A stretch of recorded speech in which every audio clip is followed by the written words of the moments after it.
Let him just conclude. But honorable colleagues, let's always... thank you, Right Honorable Speaker.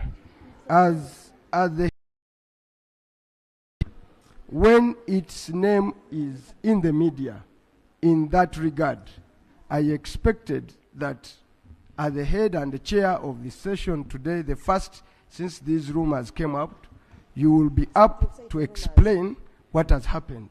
So may I beg you, Right Honorable Speaker, may I beg you, Right Honorable Speaker, with the due respect, that the country demands an explanation from the head of this institution of what is going on in regard to the 100 million allegation that is a gift to these members of parliament. I beg your indulgence.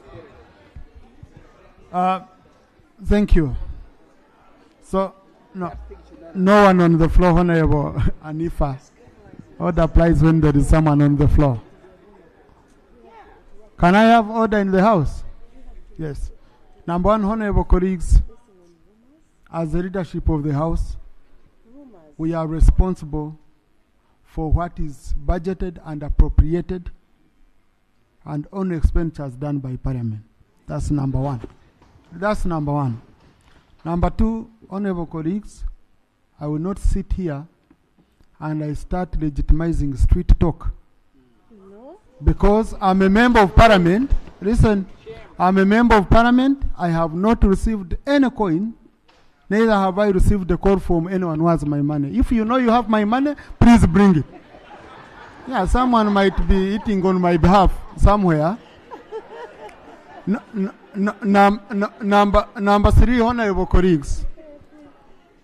Number three, honorable colleagues. Number three, honorable colleagues. Please, if you go and you have your dealings somewhere, please don't involve the House here. Because we approved the budget, we approve all expenditure of government.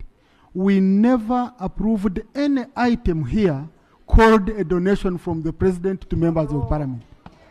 We never approved anything of that. And finally, honorable colleagues, and I saw those statements. Some were saying coffee bill, some were saying UPDF. Please, there is a way we protect each other. If you think for you will come out of this institution smarter and cleaner than the rest, and you marine all other people in this House. Shame. Honorable colleagues, the moment you put your colleagues in the mud, that mud will also go on you.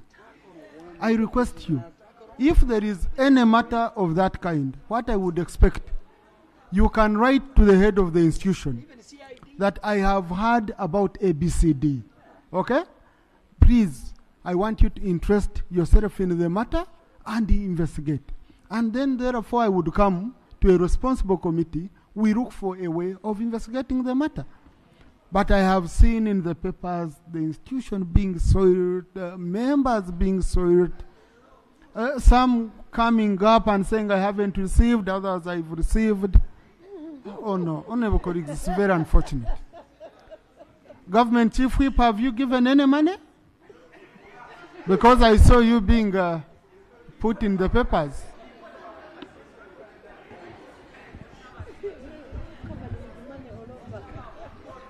Right Honorable Speaker, from what I have also heard, I wish to state that each and every member of Parliament who sits in this House is paid through a statutory process. The member who was holding the floor alleged that members of Parliament, that implies himself inclusive. The basic principle of law is clear, that he who alleges must provide the proof. And he says, members of Parliament, can he confirm to this House where he has received his from, because he's also a member of this House.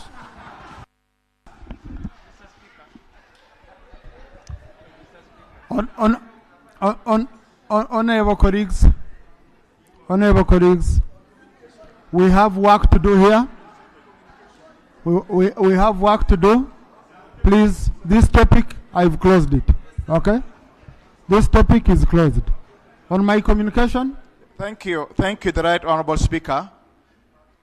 In your communication, you made mention that the Minister of Finance cannot be attainable to attend to all the sectoral committee. But there's a leeway. In many cases, we raise questions and give options even to the respondents, something like 1 or 2 days. I would urge if you could also consider it pleasing enough so that allow the Minister of Finance to be as fast as possible if those agencies have gotten any query or any response that we need them before concluding the very matter at hand.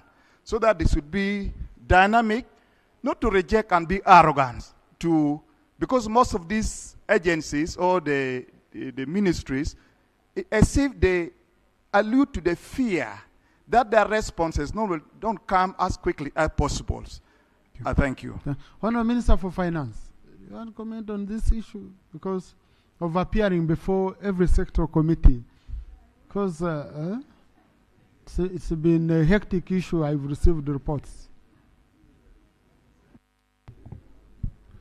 Do you have officers attached committees? Thank you, Right Honourable Speaker. Right Honourable Speaker, when I laid the estimates, I committed to support all the committees of Parliament in processing and scrutinizing the budget. What have we done? In every sector we have an officer we call the budget analyst.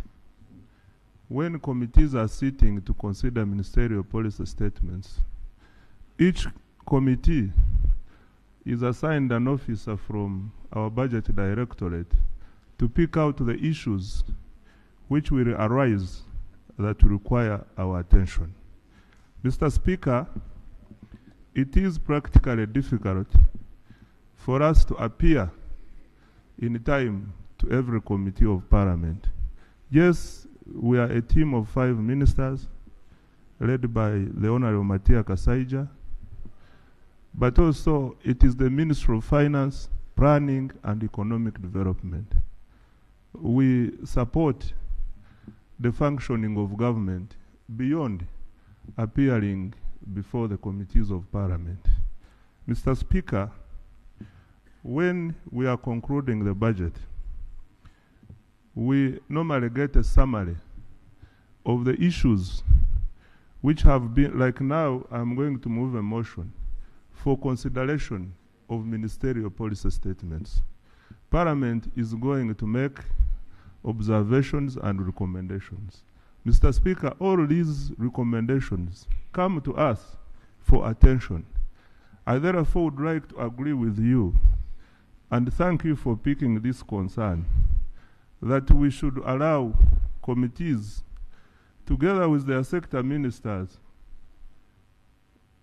because this budget is extensively discussed in the cabinet. So the sector ministers who laid the ministerial policy statements here should be able to respond to the issues that happen in their sectors. Then when we come to the budget committee at consolidation stage, I will respond to those issues which probably could have been of urgent attention by the ministry that have not been able to be responded to at the ministerial policy statement stage in the committees. I therefore would like to invite our colleagues in this House to understand and appreciate the situation we are working in. However, I am available to the extent possible. I will address all the concerns that these committees will come up with at an appropriate time. Thank you. He wants clarification. Honorable colleagues in the public gallery this afternoon, we have pupils and teachers of Hillside Nursery and Primary Schools, Nadia, Kira Municipality. And they include our very own son, Daudi His son to the Right Honorable Speaker, who should be here. They are represented by the Honorable Semuju Ibrahim Nganda and the Honorable Narima Betty Esther, and they've come to observe proceedings of this House. Once again, please join me in welcoming them. I thought Honorable Zake would clap more because of the cara. Matters of national importance, Honorable Saro Pendi. Matters of national importance. Thank you, Right Honorable Speaker. Although I had a very important item on the MPS, I don't know whether I should just proceed for the record so that you can... Matters of national importance, Honorable, please. I have okay, you here. Thank you. Thank you, Right Honorable Speaker. Right Honorable Speaker, I was traveling to my constituency on Saturday. I had a stopover in Jinja at a fuel station, and some police officers approached me on seeing me and informed me to raise this matter, that they have not received salaries for the last some 6 months, some 4 months, some 2 months. And the reason is that the Ministry of Public Service was actually integrating their system from one to another. So, Right Honorable Speaker, it left me wondering. Actually, one of them said that some people have ways of surviving, but look at the majority lower police officers, constables. If somebody takes 6 months without salary, how do you expect this person to survive with his family? So, Right Honorable Speaker, I'm raising this matter so that the Ministry of Public Service can actually explain where the problem is. Even if you are integrating your systems, whatever it is, it shouldn't take 6 months. So maybe this is why we are having a lot of, police officers. Some of them are harsh. Some of them are so rude. So what exactly is happening? Thank you. Can the Minister of Public Service or Minister of Finance explain why people would go without salaries? Thank you. Thank you. Right, Honourable Minister for Finance, have you released money for these officers? Why aren't they having salaries? Mr. Speaker, I need time to check, because as far as I know, under normal circumstances, every public office of government should be able to get timely salary. So I need to check where the challenge is, but it's not from the financing side. It could be something else. Yeah, just let's get an oral answer tomorrow, in tomorrow's session. Honorable John Faith Magora,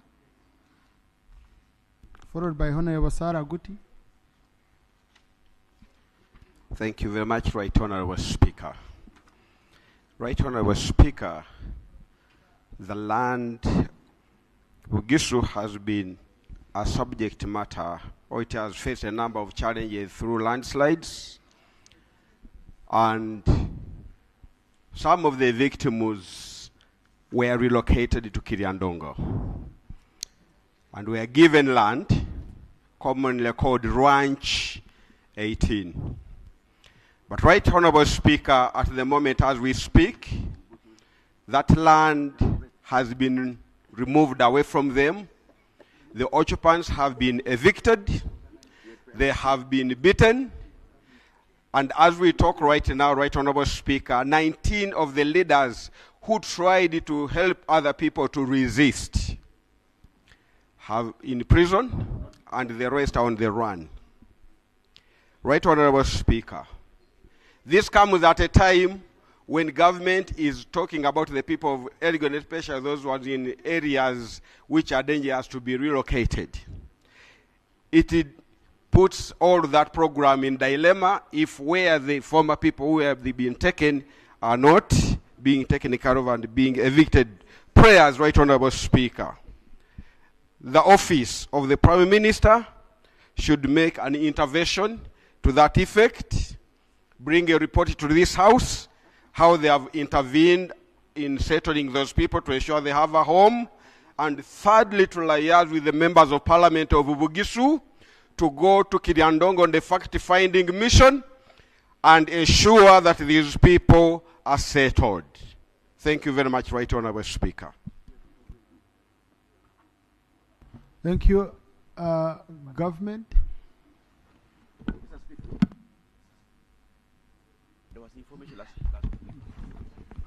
Right Honourable Speaker, may I commit to link before the end of business the members of Parliament from the area affected with the line minister, who is seemingly not in the House, for purposes of addressing the issue raised.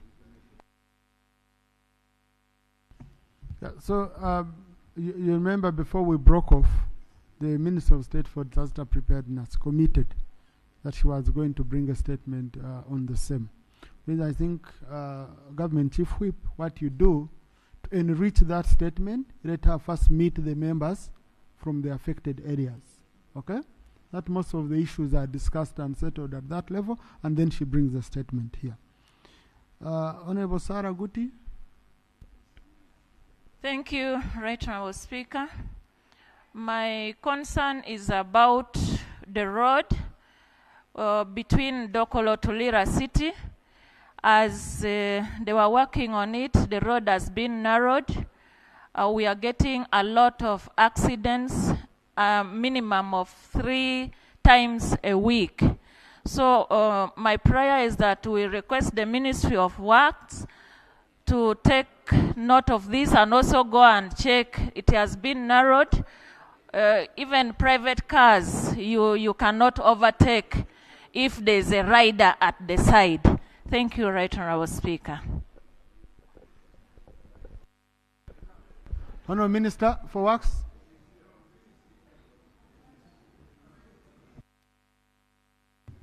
Thank you, Right Honourable Speaker. It is true the road the Honourable Member is talking about is under construction, and it is not our intention to narrow it, only that we put some barriers on the stretches where they are constructing. So we are going to talk to our contractors there to ensure they sensitize the communities that as you approach the areas where construction is taking place, they should abide by the procedure. Thank you. Honourable Minister, just correct. Let's allow the Minister to take action. Here, go clear the barriers, okay? Take action on the... Please, Honourable Korik. I'm going to ask on Tuesday, Honourable Minister, you will tell us here, just verbal answer, whether you've taken action on. Okay? Now, clarification is when a member is still on the floor, so the rules don't allow me. Honourable Sasaga, you have 2 questions, I allow 1. So choose one of the 2. Yeah, thank you, Right Honourable Speaker. Right Honourable Speaker, I raise up on the issue of the bridge connecting the mountainous areas of Dajili East over 5 sub-counties of Masaba, Zesuyi, Bujitimu, and Legenya, where the bridge was cut off. The earlier communication at the correspondences had made to the ministry when there were signs of the crack of the bridge. They did not respond until last week when the bridge was completely cut off and it collapsed.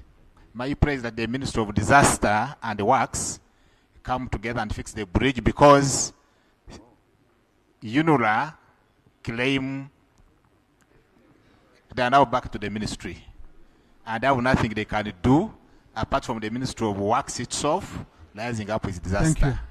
Honourable Minister for Works. The second one. No, Honourable colleagues, in a session we take one issue, because we take 5 questions, so a member can only take in one. Yes, Honourable Minister. Thank you very much, Honourable Speaker.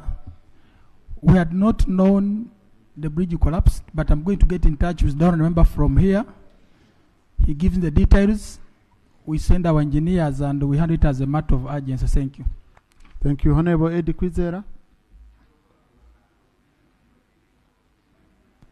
Right Honourable Speaker, thank you very much. Right Honourable Speaker, in my constituency of Chimbiri, there are multiple licensing of iron ore miners, and the rate of degradation of environment is so high that the government should monitor the people they are licensing, because we have appealed to the ministry and we haven't seen a reply. Thank you. Government.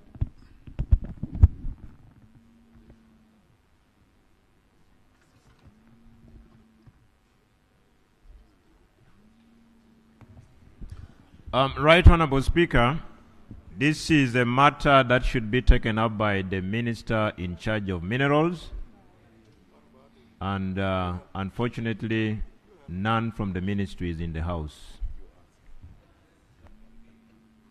So what will you do? Right Honorable You Speaker, see, your government. I am a proactive and result-oriented leader. The honorable member who was raised will definitely be connected to the line minister to see how best it can be addressed. Yeah. Yep. Thank you. Yes, Honorable Semuju. On procedure? Yes. Maybe, Mr. Speaker, the Honorable Boa doesn't know that we know where these ministers sit. When matters are raised in Parliament, they have gone beyond the meeting between me and the minister. I don't think there is any minister in Uganda here who I want to see through Honorable Boa. I can walk to their offices. The reason questions are asked here, you come here to represent people who need these answers in Parliament. Otherwise, if it becomes a matter of you linking us with the ministers, linking this one with the minister, that's another way of doing parliamentary work. We need the answers here, all of us, Mr. Speaker. Thank So you. Yeah, thank you. Now, honorable colleagues, a government chief whip is a bridge between the executive and the legislature. So, and a bridge links. You know, a bridge links. But now I can see honorable minister is here. But honorable government chief whip, we send these questions to your office area. That's why we usually require members to register them. So let the ministers always be here. The honorable minister for energy, there is a question from Honorable Kwizera Wagahungu, MP Buchimbiri County, on multiple licensing for people mining iron ore in Buchimbiri County that has resulted into defranchisement of the locals and has caused unchecked environmental degradation and property loss. What are you doing about it as a ministry?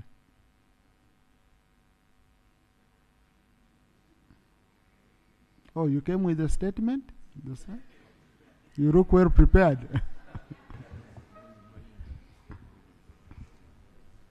Right, Honorable Speaker, I received this when I was coming, and it requires a comprehensive answer. I've asked my technical people to prepare it, and I will submit it. Yeah, but Honorable Minister, what is very important is you to commit to either send your technical people or yourself on the ground, and you see the situation. Because you see, the day locals feel they are being disenfranchised for a resource, a natural resource within their vicinity, it might end up not giving us good results. I think you need to take it up seriously. Yeah, right, Honorable Speaker. You know, such a question actually needs people to get on the ground to assess it, and then I will produce a comprehensive report.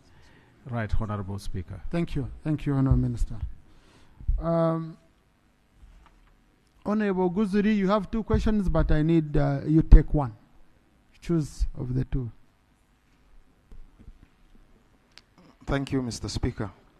This Parliament appropriated money to pay tobacco farmers from West Nile. Ministry of Finance released this money in the second quarter. Up to now, the Ministry of Trade has refused to pay these farmers. And I even now have information the ministers have halted that process. So can you come and explain why you have refused to pay the farmers, or when you are going to pay them, so that we know there's no intent to enfranchise our communities? Thank you. Honourable Minister for Finance. Trade? Mr. Speaker, this is to trade because finance released that money. Honourable Minister, and trade money paying for tobacco farmers in West Nile.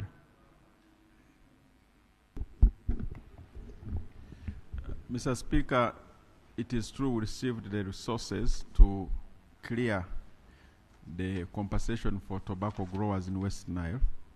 We have finished the verification process and all the requirements that we needed to pay the money, and the money will be paid soon. We do apologize, it has delayed, but very, very soon, Honorable, it will be paid. And what is the cause of the delay, Honorable Minister? There must be a cause of a delay. The cause was to do with verification, because Okay. we want to make sure that the person who received the funds is the one who is entitled to receive, so that we don't have problems in the future. Thank you. So expedite the process. The Honorable Kayemba Soro.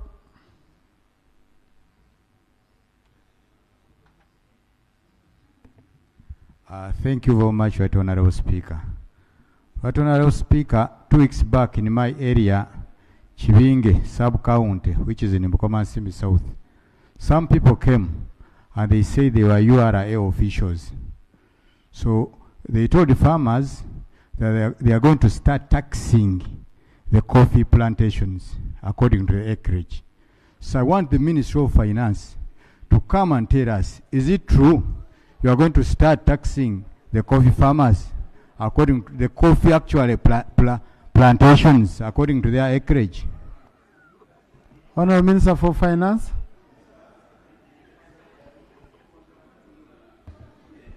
Mr. Speaker, Uganda Revenue Authority is responsible for tax administration in this country, what we call collection of taxes. The policy aspects of taxation are spearheaded by Ministry of Finance through the tax laws which are passed by this House. I have been a member of Parliament for the last 14 years, responsible for reviewing tax laws on an annual basis. I therefore can competently tell which tax we have and which tax we don't have in accordance with the tax laws. Mr. Speaker, in all our existing tax laws, we have no provision that requires coffee farmers to be levied a tax on an acreage basis or any other basis. Therefore, those people who went to his constituency, we regard them as masqueraders. They are not from URA. Thank you. Honorable Sir Maureen.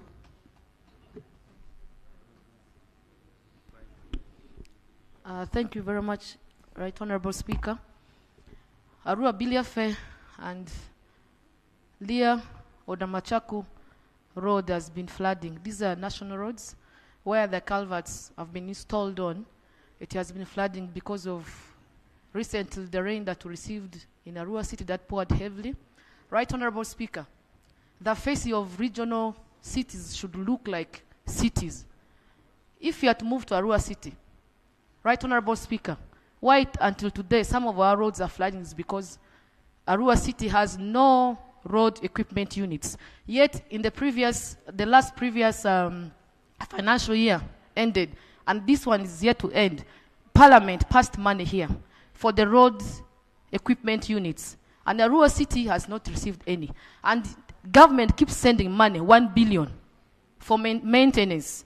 And now Arua City having no road equipment units, we end up hiring from the nearby districts at a very high rate, very expensive, and we end up even exchanging bitter words sometimes. And it's very hard for us to absorb that money as the people of Arua City. We now, therefore, I request that the Minister for Works should give us an answer. What happened when we passed here money? The other time you said you procured 80%. The balance was remaining 20%. We gave you money again. But this time you only gave 14 districts. What happened to Arua City? Is Arua not a regional city? Can you give attention to Arua City because we don't have road units and our roads are looking terrible? For the last 5 years, we are here struggling. Thank you. Honorable Minister, you're about to cause me trouble. Bye. Right Honorable Speaker, it is true Parliament gave us money to procure equipments for the new districts, and the equipments we procured, they served the 16 districts, and it was not the whole complete set. We actually need more 29 billion be able to buy the balance of the equipment. We are supposed to give the district that their unit is complete. But for the cities, all of them, this is the plan we have in next financial year. And I request the honorable colleague to be patient. Once we pay the 29 billion for the other equipment we got, then we can be able to give the cities. Thank you. Now, honorable colleagues, you see, the minister has no money, okay? He said there was a deficit on the money they were given. So, I mean, nothing you can do on the floor about him not implementing, because we never gave him, money to help him implement. But I know government has taken note of this issue. Minister of Finance is here. They've taken note. I hope. Minister, I wanted to add on something for all cities. Maybe right now I'll speak an addition. Because roads are needed by the local people and our people to do business.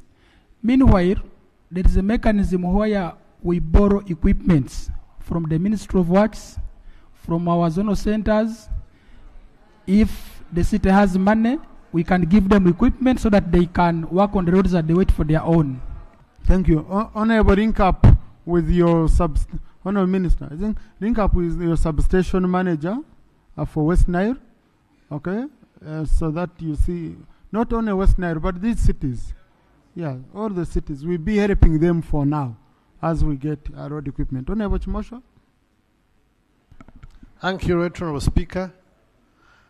My issue is that Kazo district was among the few districts that were considered to be given Technical Institute.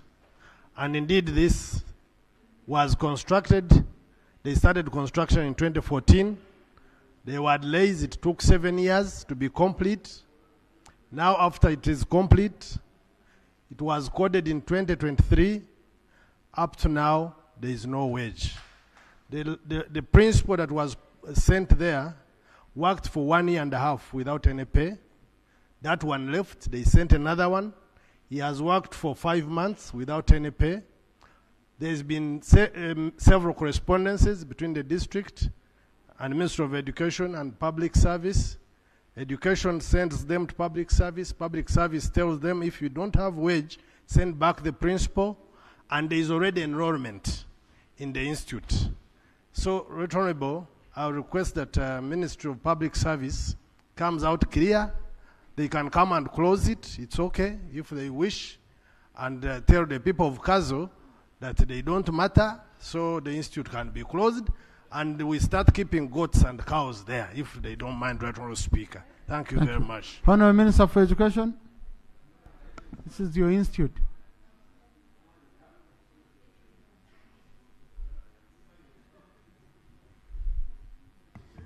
Thank you, Right Honorable Speaker. I want to thank my colleague for raising the very critical issue on the technical school. Can it be more audible? Thank you. I've listened carefully on the issue of the technical school in Kazo.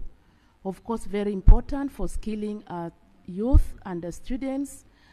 And it has come at the right time, at the time that we are in the budgeting process. However, I really want to apologize for the time that it has been operating without wage bill and the staffing.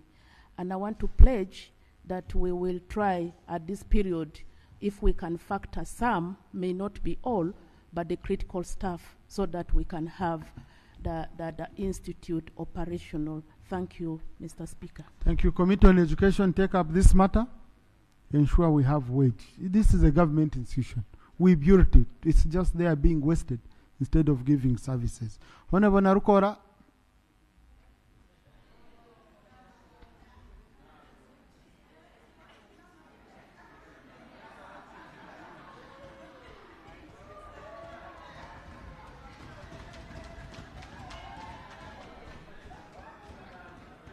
Please, Honorable, you're protected. It's a maiden speech. Mr. Speaker, I thank you for this opportunity. Honorable ministers and from the sitting government and honorable ministers from the alternative government.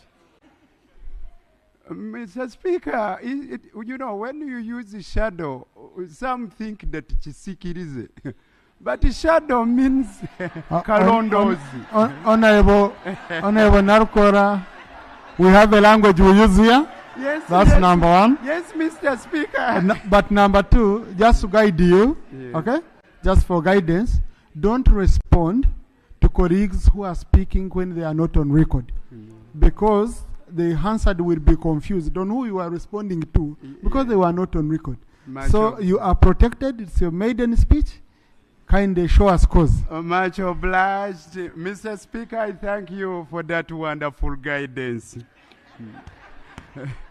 Honorable ministers in the sitting government, honorable ministers in the alternative government, members of parliament, I thank you. I take this opportunity to express my pleasure towards the manner I was treated by your office, Mr. Speaker, when I was sworn in expeditiously immediately after gazetting the results from Kawempe North constituency. Mr. Speaker, my name is Luyimba Zinalukola, who was voted after great violence, Mr. Speaker.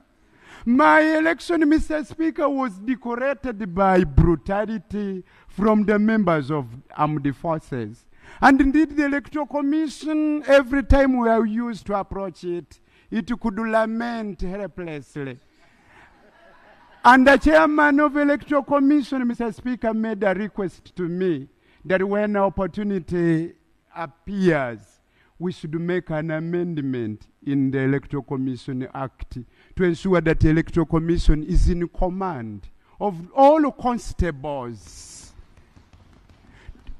to avoid allowing UPDF to interfere in the elections, Mr. Speaker. Under Article 212 of the Constitution of the Republic of Uganda, it is the police to take primary duty of protecting us and our properties. But it can cooperate with sister security organs. Unfortunately, UPDF invites itself before. It is a challenge, Mr. Speaker. We are wondering, how would Uganda Police Force be overwhelmed by just a mere by-election in Kawempe North, not general elections? Mr. Speaker, sir, Kawempe North constituency has not had substantive representation for so long. Our member of parliament, who now departed, Honorable Sejirinya, he represented us for a short while. Later he was incarcerated, and after his release, he battled a long sickness, Mr. Speaker. We have suffered a number of challenges and predicaments, including but not limited to the following, Mr. Speaker. We have water shortage in Kawempe North constituency. We have inadequate health facilities. We have only one medical facility, that is at Komamboga. But its facilities are inadequate as compared to the corresponding growing population in the constituency. Mr. Speaker, we need intervention of the Ministry of Health. We need intervention of the minister in charge of water.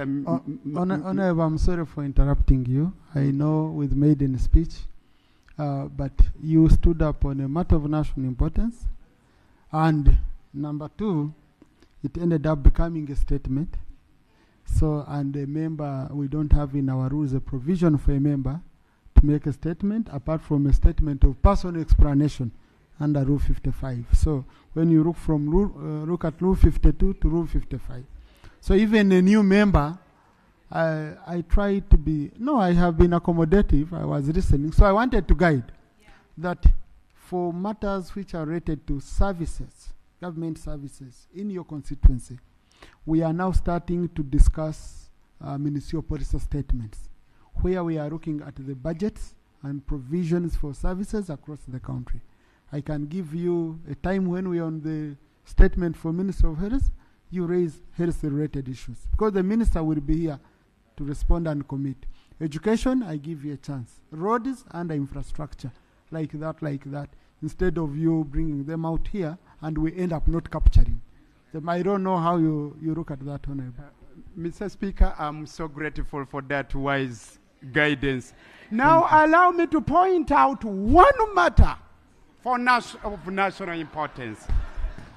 Mr. Speaker, it is a violation of human rights, especially against those who participated in the by-election in Kawempe North constituency. A number of my supporters and voters from NUP are being persecuted, are being looked for by those in government, police. They are being persecuted, Mr. Speaker. Something must be done.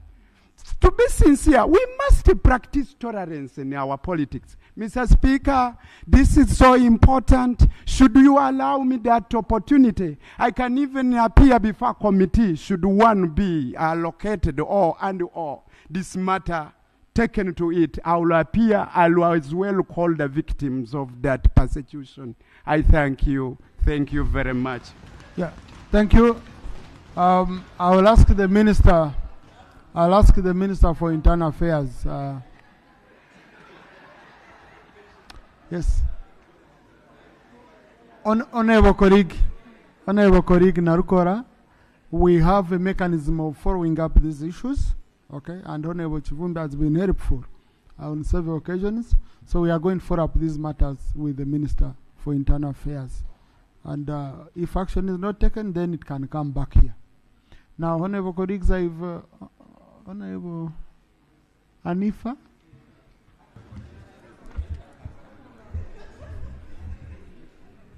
Thank you so much, Right Honorable Speaker. Right Honorable Speaker, I want to join the rest of the members of this August House to welcome our new member, Honorable Narukora. When he came in, I wasn't here. In line of your guidance, to inform him that it's not true that the health services in Kawempe are not there, or they cannot be to 100%. But Kawempe has got a regional referral hospital. Regional referral hospital.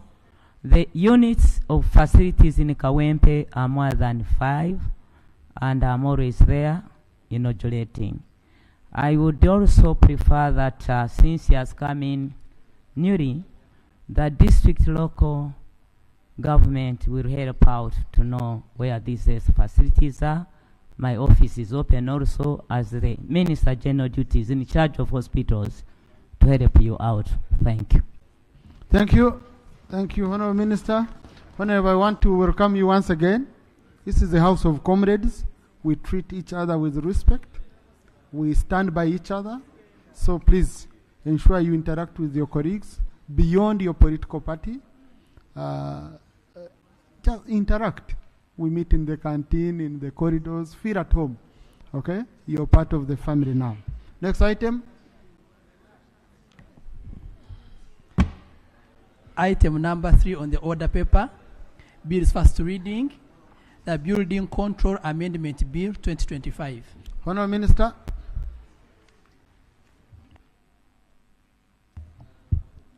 Right Honourable Speaker and Honourable Members, I beg to move that the bill entitled the Building Control Amendment Bill 2025 be read for the first time.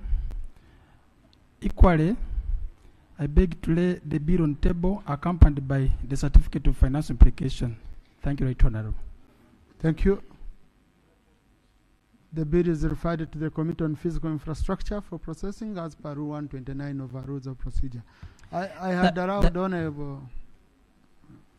The Building Control Amendment Bill 2025. Thank you. Honourable Watkins. Thank you very much, Mr. Speaker. I also join the rest of our colleagues in welcoming Honorable Kawembe South, to the big family. Mr. Speaker, sir. That's Kawempe North. Yeah, Kawembe North. Mr. Speaker, sir, the last sitting, the presiding officer gave clear instructions to the Minister for Works and Transport. I'm glad that he's in the House. Mr. Speaker, sir, the directive from the presiding officer was to the effect that December 7, 2024, the president went and opened the Mpondwe Kikorong Road, commissioned in and before the public eye or before the world, with caterpillars, graders, backhoes, excavators, and trucks. And that was the president, Mr. Speaker, December 7, 2024. As I speak right now, Mr. Speaker, there's no truck, there's no grader. But you see, Honorable Watkins, you see, the burden I get, okay, is for us to apply the point of procedure on matters that are not to do with today's sitting. Okay? And I think that's why Rule 78 requires one to first state the rule under which one is standing to raise a point of procedure. So would it be bad, Honorable, if you ask for space, I can give you tomorrow in Prime Minister's time or as a matter of national importance, but we remain in line with our rules. Appreciate it, Mr. Speaker. This is not something that is newly introduced. This has everything to do with your directive. You directed, Mr. Speaker. I can't keep coming to your office all the time on the same point. So raise a point of procedure? Yes. So the procedural issue, Mr. Speaker, is it procedurally correct that a speaker directs the minister to update the community that use that international road, Kikorongo, Mpondwe, that is now literally impassable 6 months down the road after the commission by the president himself, and there's no work whatsoever. Mr. Minister, can we please have a clear plan when the work is going to begin and whether the contract... But that's no longer procedure. That's no longer procedure. Procedure is me to determine, not the minister responding to you, honorable member. So now the fact, Mr. Speaker, I appreciate your leadership and your guidance. Now that the minister is right in the House, I think the people of Kasese and the international traders owe it to him. Honorable Minister, I want to settle this matter with Honorable Watkins, please. I hope you picked it.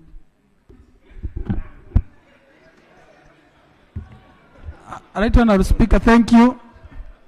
Honestly speaking, because of the complicated accent my colleague is using, I've only heard 3 words. I've only heard the word community and the Chikorongo. Honorable Mpondwe, the road of Mpondwe, which the president commissioned. Okay?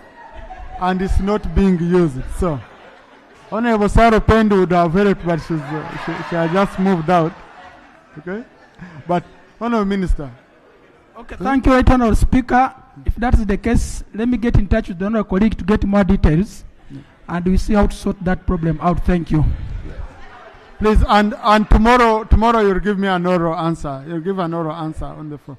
Now, I had Honorable Susan Buvuma was saying she had a procedure matter. I need to get the procedure point, Honorable. Thank you very much, Right Honorable Speaker.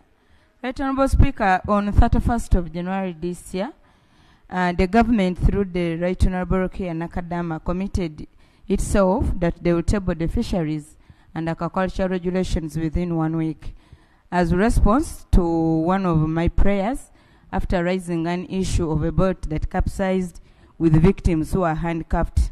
Right Honorable Speaker, it is 2 months We've not gotten any information or update. And the minister has been here. So I don't even know whether she has gone, because I thought it would be procedure right for her to give us an update. Because also, right, Honorable Speaker. Let the minister give us an update tomorrow, okay? Let's make it very easy, okay? Honorable Rope. Colleagues, the leader of opposition needs space. Honorable Soro, extend. No. You need space. I was, Right Honorable Speaker, I thank you for this opportunity. Right Honorable Speaker, I got a leave of this Parliament like a year ago to move a private member's bill to amend the Public Finance Management Act. And Right Honorable Speaker, and the amendment was popularly supported by this House. And I did everything. Government failed to give a certificate of financial implications. 60 days passed long time ago. Right Honorable Speaker, I beg that we get space, that I do the needful. Simply because, Right Honorable Speaker, we want to help the next Parliament so that it can decisively deal with the cancer of supplementary budgeting. It's so critical that a Parliament find space and we deal with this issue. I beg your indulgence that you allocate us time to move that amendment to the Public Finance Management Act.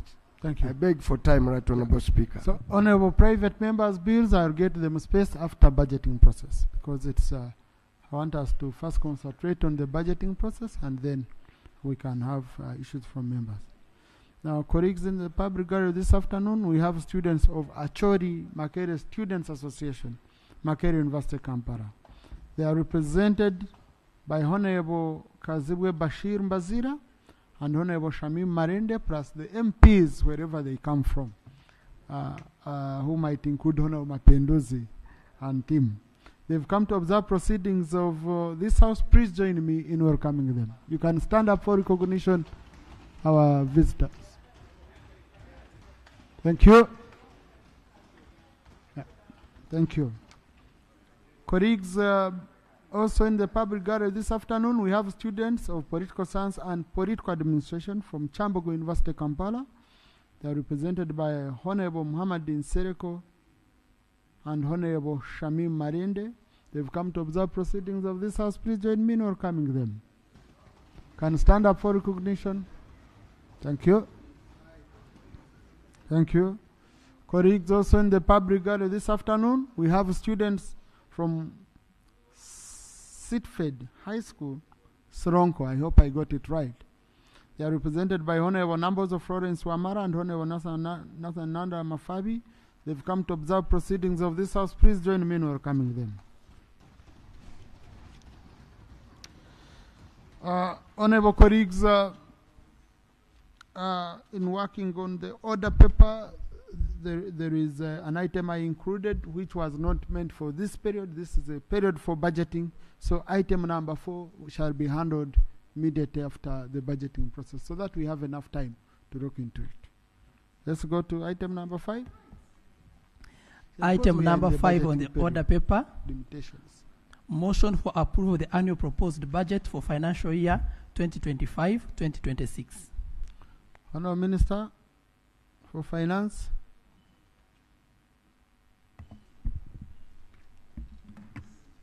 Right Honorable Speaker, pursuant to Article 155 of the Constitution of the Republic of Honorable, can I interrupt you a little bit? Thank you. I'm sorry. But the Minister for Agriculture has come. I don't need to keep this matter pending. Honorable Minister, you promised to bring us regulations for the aquaculture, fisheries and aquaculture law. So, what happened? Thank you, Right Honorable Speaker. Right Honorable Speaker, we have done regional consultations and we are now left with Lake Yoga, and the report will be put together to hand to Solicitor General. So how much time do you need, Honorable Minister, from your observation? We need 2 months again, Right Honorable Speaker. Yeah, but you see, honorable colleagues, It does not help for a minister to say, I need 2 months, and then we say, no, go doing, and it's a consultative process. And one of the advantages of me sitting in cabinet was knowing how ministers struggle to get space on the cabinet agenda. So since she has asked for 2 months, let's grant the 2 months, but we know that's our deal with the Honourable Minister. So that we don't come back here, we rotate on this issue. You made us pass a law, okay? It was your law.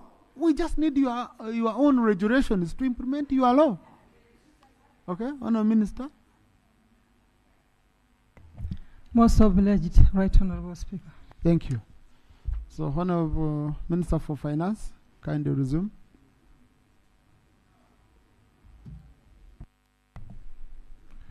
Right Honourable Speaker, pursuant to Article 155 of the Constitution of the Republic of Uganda and Section 13 of the Public Finance Management Act 2015, Cap 171, and Rule 148 and 149 of the Rules of Procedure of Parliament, I beg to move a motion for approval of the annual budget for financial year 2025-2026. I beg to move, Right Honourable Speaker. Is the motion seconded? Chair Finance Committee, Honourable. What you people? Now, how do I allow on a question on this? These questions for motions are very clear. Okay, procedure can come after. Honourable Guzuri is also supporting the motion. Honourable Emmanuel, Honourable Mpindi, Honourable Government Chief Whip, Honourable Kaberuka, Honourable Bahati, Honourable Nifa, Honourable Florence Akiki, Tinge, Honourable Chayo, Honourable Angura, Areper, majority of the House. Honourable Minister, would you love to speak to your motion in brief? Now, since the minister is going to speak to his motion, okay, can we allow him, and then you bring your procedure matter? Yes, Right Honourable Speaker. Yes. When everything goes on, then it will be meaningless for me to stand up again. Please, Honourable. Right Honourable Speaker, normally when we are at this stage, we deal with reports from reports on ministerial settlement from the different sectors. But I'm surprised about this motion, the way it is crafted. At this stage, I don't know whether we are proceeding well, Right Honourable Speaker, whether the right motion now is that one, because normally we would have reports on budget estimates, on ministerial policy settlements. Thank you, Right Honourable Speaker. Now, Honourable colleagues, budgeting is a process. Okay? So, this motion will take us through the process of receiving reports from committees. Otherwise, now each committee would need to move its motion. Okay? So, this is how we always handle ministerial policy statements. We receive this motion from the minister, and then we receive all until we conclude with the budgeting process. Until we go, he moves a new motion for committee of supply and all that, and we conclude with the process. Honourable Guzuri. Thank you for accepting to listen to us. Mr. Speaker, this motion we are about to hear is premised on development frameworks that have been developed in this country, and one of which is the NDP4.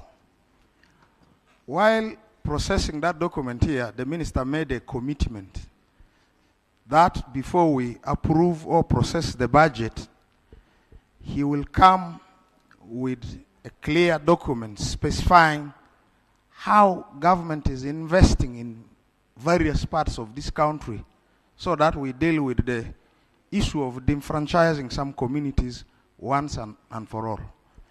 Now here, he is moving a motion to move us to approve the budget without us knowing what is for different parts of this country in the development plan. So would it be procedurally right that you first allow the minister to bring that document he committed on before we move to approve? Because some members here raise concerns about how government is allocating money to places that ideally should not be getting money from government, and is deliberately ignoring some communities that ought to get government attention. You can only be able to answer all these questions if we look at the NDP 4 document, which the minister committed to. I therefore invite you, since this budget will be based on the National Development Plan 4, it is important we appreciate what government intends to do in different parts of this country. We already know areas like northern Uganda are very poor. Thank you, Honorable. Thank you. Now, Honorable colleagues, the issues being handled in sector committees are issues to do with this country. I don't think in sector committees we are handling issues of other countries. That's number one. Number two, the consolidated budget, which is going to be handled in the budget committee. This is where those questions should be asked by the minister, looking at all figures, you know, in detail, but now at plenary level. And the problem also with this kind of motion, this is not a motion which requires approval at this stage. Yeah, this is a motion under Rule 148 that feeds into Rule 149 of our rules of procedure. Okay? Because in the end, the one which will come under the budget committee, the report of the budget committee, is the one which is critical. So at this level, we are still interacting. We interacted when we were handling the budget framework paper. Okay? And now the sector committees should be asking the minister, we raised issues A, B, C, D in the budget framework paper. Show us the ones you fulfilled, the ones you didn't, and why. And then now, after they consolidate into the budget. And then we approve. So if we had to say, minister, come and give us answer where you put money priorities, where and where. This is what he has given in the draft estimates that were tabled here. Honourable Minister, would you want to add? Mr. Speaker. Please, Honourable, you don't give yourself a microphone. Yeah. Honourable Minister. Thank you, Right Honourable Speaker. Right Honourable Speaker, I wish to confirm that the NDP 4 was laid before this House by Honourable Amos Rugorobi, Minister of State for Planning. So the members' concerns are taken care of in the NDP 4, which was approved by this House, and we were tasked to present a copy to this House within 1 month, which we complied with, and the copy is with Parliament. I can also undertake to give him a copy to satisfy and allay his fears that we are budgeting under the NDP 4 and also some progress. Yeah, we are about to make progress. The document he's talking about was conditionally approved. And you were here when those commitments were being made. You actually made them. We asked you to go and revise and bring a revised National Development Plan 4, which is going to be the basis for us to allocate money to different sectors. And without that principal document, the exercise we're about to move into, even now in committees, we cannot raise questions because we don't know if whatever is presented there aligns with but the minister says he brought it. Honorable Chair for Finance Committee, which is responsible. But Honorable Guzuri, these days you have not been around. I don't know where you had gone. Thank you. Thank you, Right Honorable Speaker.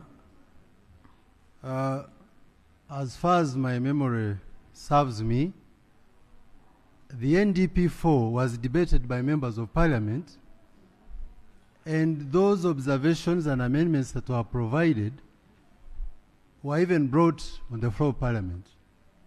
And the suggestions were guided that be included by the presiding officer. And later on, the final copy was laid here by the Honorable Minister Amos Lugolobi and approved by Parliament. That is what happened, Right Honorable. Thank you. Now, Honorable Msasizi, get a copy for Honorable Guzuri for his satisfaction. Much obliged, Right Honorable Speaker. Okay, continue and justify the motion.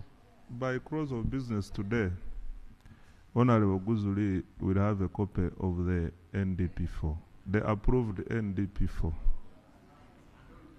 Honorable Minister, if we could, let's make it easy. If you could give us a soft copy so that we share it on al fresco, it will make our work very easy, other than you. But if you have enough copies, which I know you must be having, you can bring for all members of Parliament the final document which was approved by this. Thank you, Right Honorable Speaker. I now come to my justification of the motion. Briefly, Mr. Speaker, the theme of this year's budget is full monetization of Uganda's economy through commercial agriculture, industrialization, expanding and broadening services, digital transformation, and market access. The total resource envelope is Uganda shillings 71 trillion 956 billion 621 million 530,685. Mr. Speaker, the areas of focus in the budget are the ATMs, which are 1. Agro-industrialization, tourism, mineral-based industrial development, and science, technology, innovation, including ICT and creative art industry. The key enablers are 10, which we have identified, and they are the following. 1. Maintaining peace, security, and rule of law. 2. Human capital development, including health, education, water, and social protection. 3. Full monetization of the economy through PDM and other wealth programs. 4. Infrastructure development, including roads, railways, electricity. 5. Regional integration. 6. Irrigation through bulk water to stabilize agriculture. 7. Manufacturing with focus on industrial parks. 8. Eliminating corruption. 9. Environmental and natural resource conservation. And 10. Vertical and horizontal integration of the economy. Mr. Speaker, we have attended to crucial issues that were raised by Cabinet, Parliament, and NRM Parliamentary Caucus, and the Presidential Advisory Committee on Budget, and also some of the recommendations of Parliament at the budget framework paper stage have been taken care of. We have also taken care of key policy commitments, mainly the domestic areas in the areas of agriculture, health, education, including AFCON, Electoral Commission, and the General Election Roadmap, the wage shortfalls in the local government, unfinished infrastructure in the roads due to counterpart funding, among other things. Mr. Speaker, I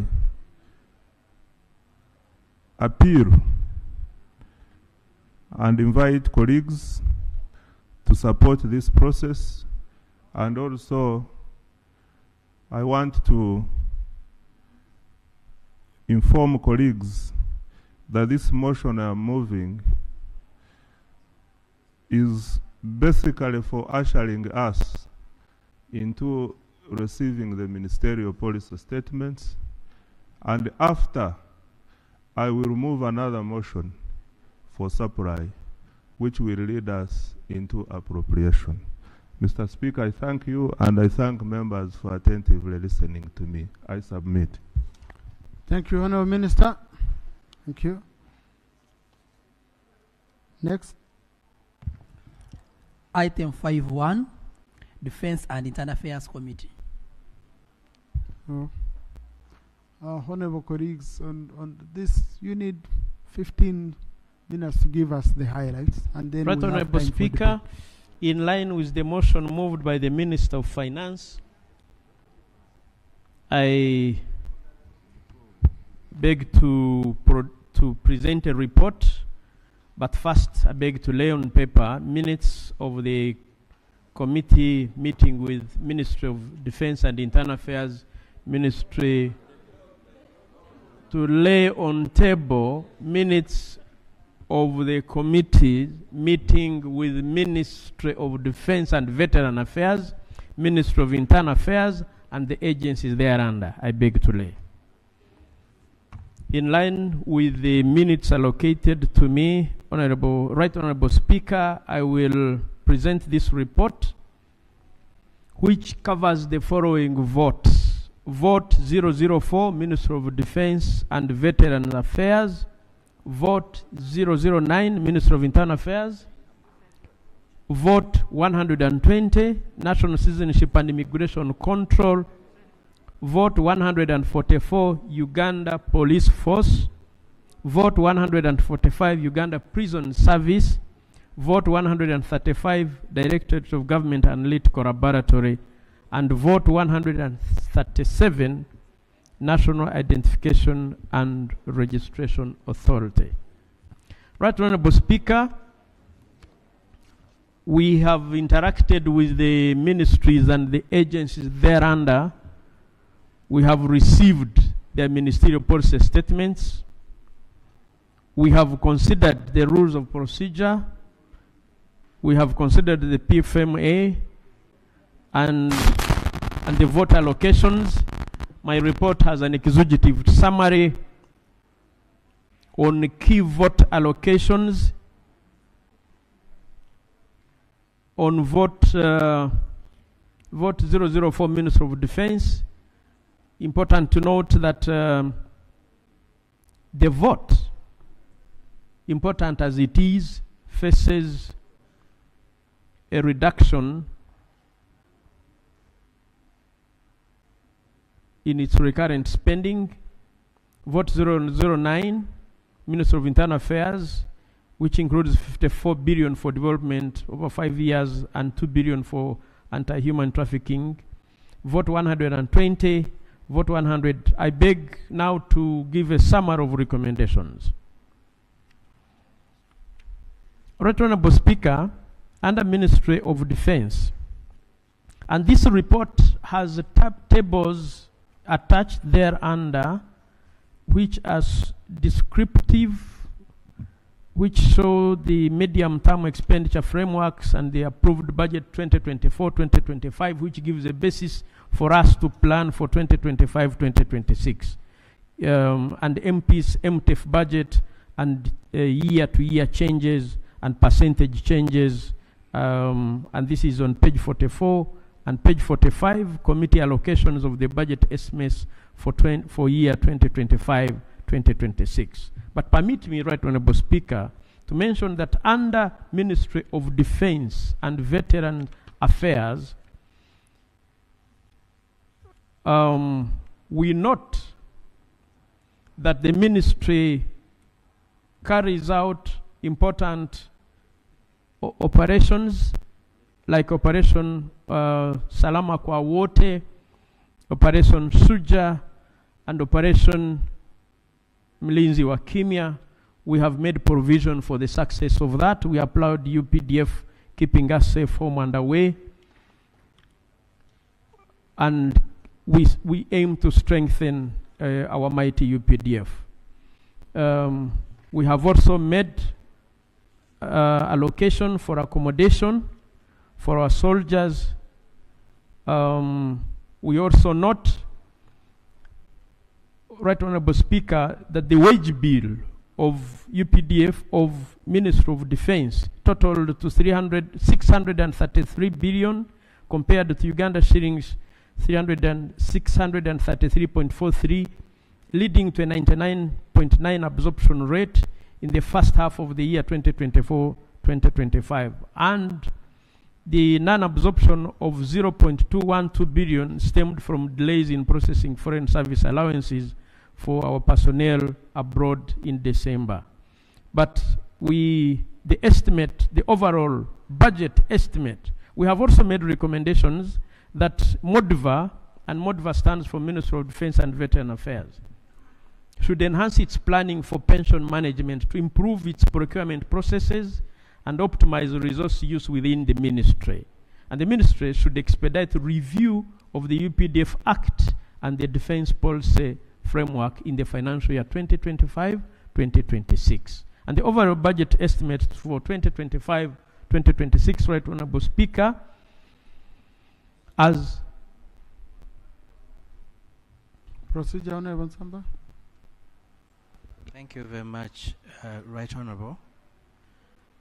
Right Honorable, as we go through this process, we have so many engagements that we must have here with the government on matters dealing with these projections that we are handling. Now we are here on defense.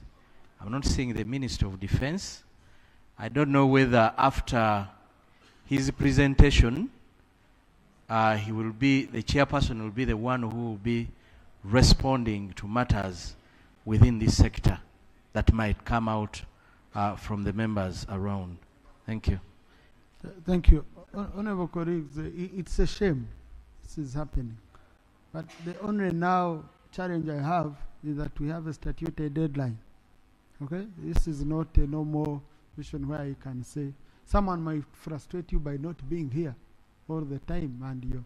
So to me, since the committee has scrutinized and come up with recommendations, if it would be in the interest of the minister, if they don't agree with the recommendations of the committee, to come here and explain and say, no, I propose we amend, we don't take this recommendation. If they are not here to defend themselves, I think we can continue and do our job and make our own recommendations at the House. We finish our part. Yeah. It's Honorable Olo. Right Honorable Speaker, when we go for the budget process, you literally suspend all other business of Parliament to ensure that special time is the order paper is very clear. This is not a day that Cabinet is sitting. So it's a normal day. I think Cabinet sits on Monday. This is a Wednesday. But we are dealing with the Ministry of Defense and Committee of Defense and Internal Affairs. Both line ministers of Defense and Internal Affairs, none is here. And even the Chief Whip has disappeared. In fact, I assigned the Chief Whip to go out and communicate to these ministers. Yes. Could you over the same? I had seen the same concern. Yes. Could you, Right Honorable Speaker, for today, for now, for this, if you permit it to proceed, but communicate to all ministers who are on the order paper to ensure they are around. And also in this country, there is no ministry with a single minister. There are normally 2 or 3 or 4. For all some have 5. For all of them not to be around is to take parliamentary process for granted. And I think we can lay down a marker and say this is the only one we are dealing with. For the rest, order they appear. Thank you, Honorable. I totally agree with you, Honorable colleagues, in order to save our time, okay? But tomorrow, I will not handle statements where the ministers are not here. Okay, so let's proceed, Honorable colleagues, okay? Yeah. Thank you. Right Honorable Speaker. Honorable Cooper, if it's on the same, for God's sake. Yeah? It's on the same. Sure, Right Honorable Speaker. Right Honorable Speaker, you see, the country and members, at least for those who are in the committee, have the Minister of Defense answer some questions. You know, we are in Congo, we are in Sudan. There are issues which we would want to be clarified to the country when we are discussing this budget, such that when we are approving this money, because we need stability in the region, everybody understands when we move, we are able to defend government. They say we are there for A, B, C, D. So that information is very useful. Right Honorable Speaker, you and me have trouble. You see how we get confronted. If you lack information, you remember in Angola, when we were in Mozambique, if we did not have information, some information we had to call back for us to be briefed, such that we are able to defend the country. Otherwise, some members from those countries were threatening to harass members. So, Right Honorable Speaker, it's very important. Me, I would plead with you, let us bite, at least for today. We say Minister of Defense and Internal Affairs, please, we are suspending. I think tomorrow you must be here. If they fail, we can proceed, Right Honorable Speaker. Thank you. Now, my challenge, colleagues, is where I will get time. This is my challenge is I plan. We have a lot of obligations. Honorable colleagues want to go back to their constituencies. Well, I need the budget committee to start scrutinizing these reports deeply. So, but we've taken note, honorable colleagues. So, Right Honorable Speaker, we appreciate the situation of the time. And remember, you promised us that this time you're going to give us time to debate. But we can't debate in vain. I'm requesting whichever minister is not available, we receive, we don't debate, we put it there. We will deal with them at the last minute when we are sure that this one didn't appear. Let us move with them. I think probably people might come. Otherwise, if we debate in vain, it may not add value. Right Honorable.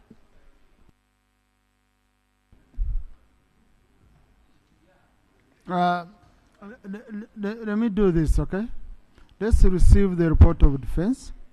After receiving it, we go to finance, because the finance minister is here. Agriculture, the agriculture minister is here, okay? As we see how to manage the debate for the rest, okay? Of the colleagues. Colleagues, in the public gallery this afternoon, we have students from Divine Care Secondary School in Nakaseke District. They are represented in Parliament by Honorable Tamaguzi Semakura and Honorable Najuma Sara. They've come to observe proceedings of this House. Please join me in welcoming them. If they are here, okay, good. Yes, Honorable Chair. Thank you, Right Honorable Speaker. Thank you. I beg you to continue. So I can now move to recommendations with regards to what I had stated. We recommend that the planning and budgeting of the UPDF interventions under the newly created African Union Support and Stabilization Mission should replace the rescoped ATMIS. On the wage bill, Right Honorable Speaker, we recommend provision of additional wage of 312.1 billion in financial year 2025-2026 for prioritizing salaries for 10,000 trainees, which is 97.5 billion, and two, to enhance the salary pay for lower cadre UPDF staff. This is the recommendation that we carried last financial year, Right Honorable Speaker. On pensions and gratuity, we recommend allocation of 23.8 billion in pensions for the ministry for the year 2025-2026. On maintenance of equipment and aircraft, Right Honorable Speaker, we recommend an additional 71.2 billion to be provided for the equipment maintenance and 27.5 billion to be provided for aircraft maintenance during financial year 2025-2026. On medical equipment, Right Honorable Speaker, I report that the committee in its oversight visit looked at the military referral hospital, a monumental achievement of the Ministry of Defense that is going to be opened at the end of this month. Right Honorable Speaker, we therefore recommend a provision of 51.1 billion in financial year 2025-2026 for procuring medical equipment for the UPDF health facilities. On subvention to NEC and Uganda Air Cargo Corporation, we recommend 6.1 billion to be provided to National Enterprises Corporation during the financial year 2025-2026 to cover its operations and invest in research and development for rail industries. And second recommendation is 381 billion to be provided to Uganda Air Cargo Corporation to procure new aircraft to increase its revenue and our airlift capabilities, especially now that we have operations across borders. On land compensation claims, Right Honorable Speaker, we recommend an additional 201.1 billion for land compensation to be provided in the financial year 2025-2026. On budget consultancies, with the guidance of the budget called Satura, the committee noted that the ministry allocated funds for military operations Suja in DRC and Usalama kwa Wote in Karamoja under consultant services. While the committee supports this intervention, the misclassification under consultancies need to be addressed in the Charter of Accounts. We therefore recommend, Right Honorable Speaker, that the Ministry of Finance, Planning and Economic Development create items in the Charter of Accounts that relate to special military operations, such as Operations Shuja, Usaram, and Usalama kwa Wote. On regulatory and legal framework, as I had said, Right Honorable Speaker, in this financial year, we recommend, in the financial year 2025-2026, we recommend that the ministry expedites reviewing the defense policy, the UPDF Act, and the National Service Policy in 2025-2026. On areas for utility, we note that the utility areas for the ministry is 6.2 billion for water consumption and 1.1 billion for electricity consumption. We recommend that the ministry adheres to the commitment control system by not incurring new areas during financial year 2025-2026. The previously incurred areas should be prioritized in the year 2025-2026. On UPDF water supply, Right Honorable Speaker, we recommend that 11.53 billion be provided in the financial year 2025-2026 to help UPDF develop its own water supply sources and reduce reliance, but also on the water bills of National Water and Sewage Corporation. Vote 009, Ministry of Internal Affairs. On budget performance, the annexed one is on the report for honorable colleagues to see. We make a recommendation that the ministry should expedite capturing all human resources in the human capital development system before the end of the year and to avoid creating wage bill areas. And we recommend provision of a comprehensive policy direction on the payment of affected staff under the RAPEX policy. And another recommendation, electronic government procurement system be reviewed to enhance its efficiency and effectiveness in improving service delivery and minimizing leakages. Further, the ministry should expedite upgrading the TIP database online system in the financial year 2025-2026 to monitor workers' migration activities effectively. On budget estimates, the overall budget for the 2025-2026, we recommend that ministry prioritizes and expedite introduction of small arms and light weapons bill in the financial year 25-26. On the development budget, Right Honorable Speaker, we recommend that the Ministry of Internal Affairs develop other projects to implement multi-year investment that will enhance efficiency in service delivery. On trafficking in persons system, we recommend the provision of 0.2 billion to be allocated in the financial year 25-26 upgraded TIP database into an online system to enhance the safety of migrant workers. On reception centers for rescued trafficked persons, we recommend provision of 0.2 billion in the financial year 2025-26 to initiate the establishment of reception centers for trafficked persons. On the implementation of the Explosives Act, CAP 319, the committee recommends an additional 13.39 billion to be provided to regulate commercial explosives during the financial year 25-26.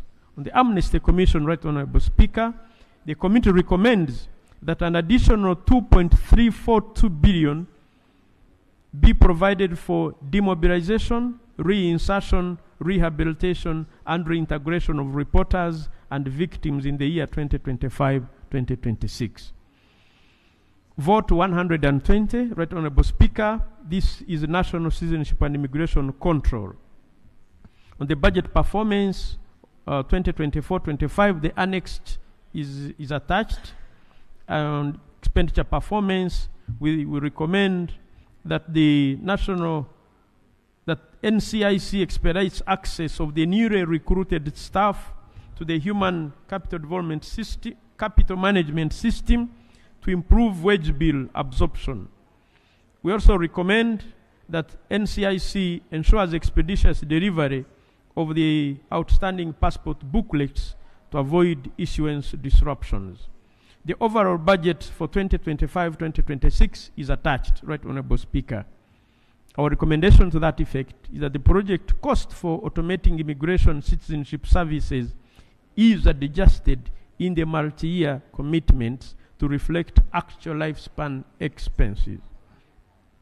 On the porousness of our borders, the committee was informed that 336 illegal crossing points do exist on the land and sea.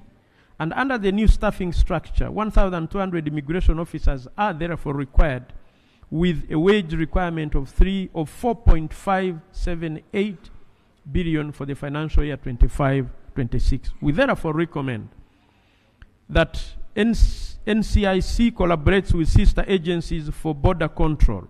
2, provision of 4,578 million in the financial year 2025-26 to recruit more immigration staff for NCIC. NCIC should equip border posts with advanced technology for medium-term border control. On transport, logistics, and equipment, we recommend an additional 2.910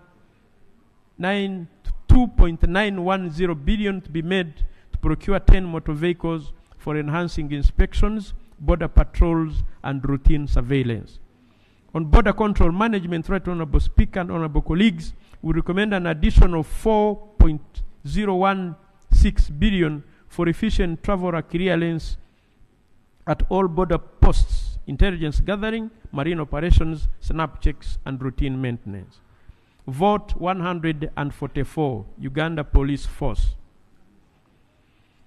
We have reviewed their performance of the first half of the year 2024-25 budget, and the annexure is there to see the overall budget performance. We have looked at it. We have made the following recommendations. 1, that Uganda Police Force should develop strategies to address attrition within the police force and enhance procurement planning to improve service delivery. And Uganda Police Force should adhere to the commitment and control system of not incurring new areas without clearance of previous ones. On territorial policing, we recommend merging some departments in territorial policing to rationalize resources, as patrols and metropolitan policing are operationally indistinguishable.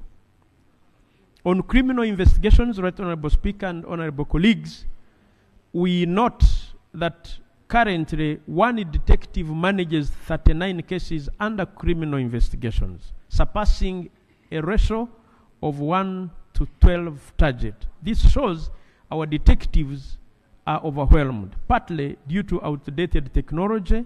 So recruiting, equipping, training more detectives is vital to reduce prosecution delays. Additionally, a murder case requires 15 million shillings for investigation. Police registers 4,000 capital cases annually, totaling a need of 60 billion against a 10 billion provision. We therefore recommend that an additional 6 billion for CIID be provided to enhance investigation quality in financial year 2025-2026 and the balance over the medium term. On the budget estimates for the financial year 25-26, the annexure is there to see. On the overall performance of the budget of the UPF, we recommend to reallocate funds from the assistance to Uganda Police project to critical UPF areas. Uganda Police Force must create a comprehensive successor project for nationwide investments. Second recommendation to that, Uganda Police Force should expedite the preparation and approval processes of the CCTV Phase 3 project to ensure its inclusion in the National Project Plan budget. Right Honorable Speaker, on traffic and road safety, we reviewed that. We therefore recommend that an additional 7.577 billion for transport equipment be provided. We also recommend Uganda shillings 1 billion for an IOV inspection lane and certification center to be provided. We also recommend Uganda shillings 18 billion for 10 mobile inspection stations for IOV to be provided. Further recommendation number 4, Uganda Police Force should link the EPS to the NIRA database. 5, Uganda driver licensing system should be adjusted to capture details of foreigners who commit traffic violation offenses. Right Honorable Speaker, on police accommodation and the ongoing construction projects, we note that 74% of the police officers lack institutional accommodation. However, Uganda Police Force is working on a police accommodation project that this project is excluded from PIP. Minister of Internal Affairs plans to build 69,000 housing units for Uganda Police Force and Uganda Prison Service and the DCIC through a PP arrangement. We therefore recommend that Uganda Police Force accelerate the completion of the accommodation project to comprehensively address police accommodation challenges in the year 2025-2026. On sub-county policing model, Right Honorable Speaker, this is a flagship security solution to the country, initiated by His Excellency the President, and now under implementation. The model, Right Honorable Speaker, aims to use limited resources in sub-counties to improve policing services for communities, including establishing a police station in each area, following 1, deployment of a minimum 18 personnel, 2 motorcycles per police station, 3, a counterphone and radio communication, 4, an office, and 5, staff accommodation for at least 18 personnel. Uganda Police Force has tested this model in Greater Masaka in the financial year 2023-2024, establishing 892, which is 41% of the 2,190 sub-counties nationwide. In the financial year 2025-2026, Uganda shillings 5 billion is allocated for the construction of 30 model police stations and completing 11 in Greater Masaka, along with acquiring 333 motorcycles and communication equipment. However, there is a funding gap of 557 billion. We therefore recommend, Right Honorable Speaker, that Uganda shillings 587 billion be provided for the nationwide rollout of the sub-county policing model. On crime management, Right Honorable Speaker, we recommend 17 billion Uganda shillings be provided for CIID investigations and 2.3 billion to be provided for crime intelligence in the financial year 2025-2026. On the K9 unit, we see that expanding the K9 units at 6 locations of Budaka, Bukoma, Nsimbi, Butambara, Zombo, Ajumani, Madiokolo, Pakwach, Vura, Kabiramaido, Koboko, Ajumani, Terego, Maracha, Moyo, Aivuni, Buyende, Kariro, Namutumba, Ngora, Hima, Namisindwa, Kwania, Agago, Noya, Amuru, Chankwanzi, Apach, Kole, aerodromes and border points of Jinja, Soroti, Arua, Mbarara, Kisoro, Mpondwe, Katuna, and Mirama Hills. Nationwide requires an additional Uganda shillings 2.2 billion 259 2.2509 billion. The unit faced challenges with unreliable transports for sniffer dogs to crime scenes. Reliable transport is needed at the district stations, requiring Uganda shillings 28.44 billion for equipment in 29 regions. We recommend, therefore, that 2.259 billion be provided to expand the K9 unit to 39 locations. 2, Uganda shillings 10 billion be provided for transport of sniffer dogs to district stations in financial year 2025-26, with the balance allocated over the medium term. Right Honorable Speaker, I now move to vote 145, which is Uganda Prison Services. We have reviewed the budget performance for the first half of financial year 24-25. The annex is there to see. We have looked at the overall budget performance, Right Honorable Speaker, and we have looked at territorial. We therefore recommend merging the units into one called operations, excluding the anti-stock unit, which operates distinctly in the financial year 2025-2026. This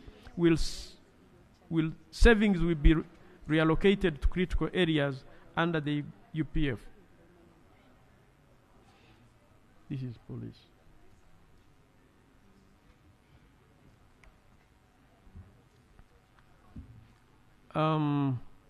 We move to page 30, Right Honorable Speaker. I think there was a printing problem, but on areas payments, development budget, revitalization of prison industries, enhancement of prisons, reduction system, and value additional project, on budget estimates, which we also reviewed for the Uganda Prison Services. We also looked at prisoner accommodation, and the committee was informed that the prisoner population rises. The committee was informed that the prisoner population rises 8% annually, reaching 372% occupancy and straining food, sleeping quarters, maintenance, medical care, and staffing. Uganda Prison Services plans to build 50 prison wards in current prisons to decongest existing wards, but has a Uganda shilling 3.786 billion funding shortfall. We therefore recommend 18 billion in the financial year 2025-26 to be provided for constructing one mini-max prison, and an additional 3.78 billion in the financial year 2025-2026 to be provided to build 50 wards in existing prisons to decongest prison wards. Right Honorable Speaker, on ICT development, we recommend an additional 5 billion to be provided for phase 2 of the prisons management information system in the year 2025-26, and additional funding of digital communication, virtual courts, and offender monitoring systems to spread over the medium term. On staff accommodation, We note that there are no funds provided for 79 two-bedroom houses costing 7.9 billion, and additionally 3,000 low-cost staff houses need 7.04 billion, and the budget allocates for 800 houses at 2.56 billion, leaving a funding gap of 46.801 billion for staff accommodation. Right Honorable Speaker, we accordingly recommend that 46.801 billion be provided to enhance Uganda Prison Services staff accommodation. On relocation of prisons headquarters, Right Honorable Speaker, this has remained outstanding throughout fiscal year 2024-2025. Plans for relocation must be finalized in the fiscal year 2025-2026. Moving from Parliamentary Avenue to create more office space for the Parliament of Uganda. Uganda Prison Service needs 43.56 billion for a new prison headquarters in Ruzira. Uganda shillings 15 billion will be needed to start the project in 1 year. We therefore recommend, Right Honorable Speaker, that Uganda shillings 43.56 billion be provided over the medium term for Uganda Prison Services to construct its headquarters in Ruzira and vacate the current headquarters at Parliamentary Avenue to provide the space for Uganda, for honorable members of Parliament, which remains outstanding. On prisoners feeding, the committee was informed that the daily average of 88,829 prisoners at 5,550 each costs 21.825 billion, covering only 274 of the 366 days. This leaves a funding gap of 44.99 billion. We therefore recommend that 44.99 billion in the financial year 25-26 be provided to feed our prisoners. Prisoner uniform. We recommend allocating an additional 1.3 billion to procure uniform for prisoners. On prisoners' health care support, we recommend allocating 6.5 billion over the medium term to fully equip the new staff. On domestic areas, we recommend that Uganda Prison Services strictly adheres to the commitment control system and prioritizes the clearance of areas before incurring new ones. Vote 135, Directorate of Analytical Laboratory. Right Honorable Speaker, we reviewed this. We looked at the budget performance. We looked at the budget expenditure. We recommend that DIGAL should expedite recruitment clearance processes by Ministries of Internal Affairs and Public Service in the financial year 24-2025. We looked at their NTR performance. We looked at the overall budget. We make the following recommendations. That 0.659 billion, in addition to the current wage bill estimate, be made to DIGAL to fill 17 vacant positions at regional laboratories. We also recommend that DIGAL accelerates National DAA Data Bank Infrastructure Project as a standalone project to enhance transparency and accountability in the financial year 2025-2026. We looked at the construction of the National Data Bank. We toured that. We recommend that it should be a standalone project for implementing the National Data Bank to facilitate project monitoring and supervision. On acquisition of motor vehicles, we recommend that 0.973 billion in the financial year 2025-2026 should be made available to purchase motor vehicles for regional forensic laboratories. On the operationalization of DIGAL regional laboratories, we recommend that 1 billion in the financial year be made available to construct regional forensic laboratory in Hoima to operationalize the regional forensic labs over the medium term. On acquisition of modern scientific equipment, we recommend that we allocate 5.4 billion for modern scientific equipment to enhance forensic services, support justice, and ensure public health and environmental safety in the fiscal year 2025-2026. On vote 139, Right Honorable Speaker, and this is the last, National Identification and Registration Authority. We looked at their budget performance, and the details are there. We recommend that NIRA should expedite the recruitment of data processors and the procurement of NID materials. On the budget estimate for the financial year 25-26, the annexure is attached, is there to see. On mass enrollment and renewal project, Right Honorable Speaker, we were informed that there will be 96,674 new registrations and 5.26669 IDs renewals in the year 25-26.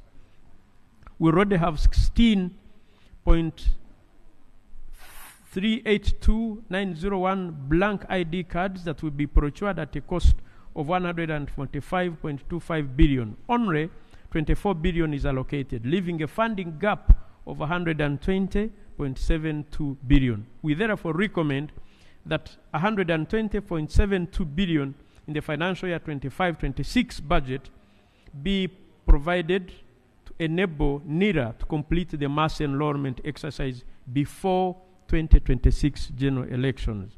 On civil registration services, Right Honorable Speaker, we recommend allocation of 11.981 billion to NIRA over the medium term to fully support civil registration and certification services. On alien registration and alien card issuance, during the financial year 25-26, the focus will be on registering 30,000 aliens legally residing in Uganda. These individuals will receive alien cards from NIRA. This activity remains unfunded, though, and it will require 1.08 billion. We therefore recommend that 1.08 billion be provided to NIRA during the financial year 2025-2026 to register and issue these aliens with IDs. On strengthening birth and death registration in health facilities, we recommend that NIRA should facilitate accurate record keeping of birth and death in health facilities. On payment of arrears, we recommend that NIRA should prioritize paying 5 billion owed to MULBA to prevent litigation expenses. On inadequate staff, we recommend provision of 6.89 billion to be allocated to reach the underserved districts in order to enhance efficiency in the delivery of the authority's mandate in the year 2025-26. On continuous identification and issuance of national ID card services, we recommend an additional 1.1 billion for the continuous provision of IDs. NIRA headquarters, we recommend that NIRA should accelerate the development of a project to guide the construction of its headquarters during the financial year 2025-2026. Conclusion, Right Honorable Speaker, the Committee on Defense and Internal Affairs acknowledges that its institutions are vital for a peaceful and secure country. During the presentation of the ministerial policy statements, concerns were raised about the minimum funding for these institutions, which hinders their ability to fulfill their mandates. Supporting these institutions in the financial year 2025-2026 budget strategy is crucial for a successful execution. The committee amended the budget proposals as detailed in Annex 3 to promote effective use of resources. Therefore, the committee recommends that this House adopts its report and approves the budget estimates with the committee's recommendation for 2025-2026 as proposed. Right Honorable Speaker, I beg to report. Thank you. Thank you, Honorable Chair.